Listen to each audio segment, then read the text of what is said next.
ќе ја вршам совесно, одговорно и честно и ќе ги почитувам Уставот на Република Северна Македонија. Адвокатката Сузана Јошевска-Анастасовска и професорката Арлинда Кадри-Шахиновиќ го започнаа 6-годишниот мандат во Судскиот совет. Председателот на ова судско тело, Камбовски, ги пречека како засилување. Јошевска-Анастасовска вети отчетно и одговорно работење, а Кадри-Шахиновиќ ни даде изјава за медиумите.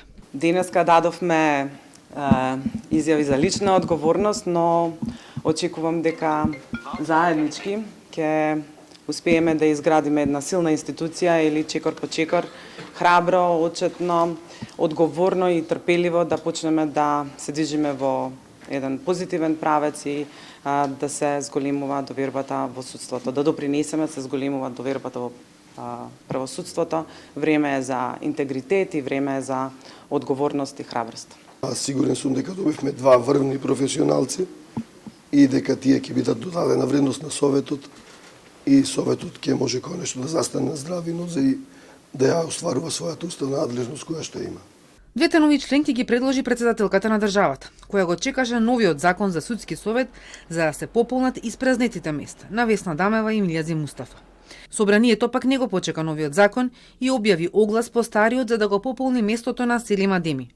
Комисијата за избори и именување на 11 декември предложи член на судски да биде советник за прекршоци во тетовската полиција. Предлогот кој најде на реакции во јавноста досега не беше ставен на седница. Сега се најавува нов оглас. Ке треба да ги прашате председателот и членовите на комисијата за изборите и именувањата. Најверојатно се на мислење да се повтори огласот заради тоа што имаме веќе нов закон и ќе треба сите членови да се изберат по новиот закон. Председателот на комисијата за избори и именување Ѓорѓе Сајковски за Телма изјави дека следната недела на комисијска седница ќе предложи распишување на нов оглас. Следува уште една промена во судски, затоа што месецов му завршува мандатот на Ханиф Зендели. На 29 јануари судиите ќе бираат меѓу 6 колеги: Африм Јакупи, Садула Изаири, Улбер Хасани, Хасан Асани, Джемали Саити и Шпреса Граинца Османи.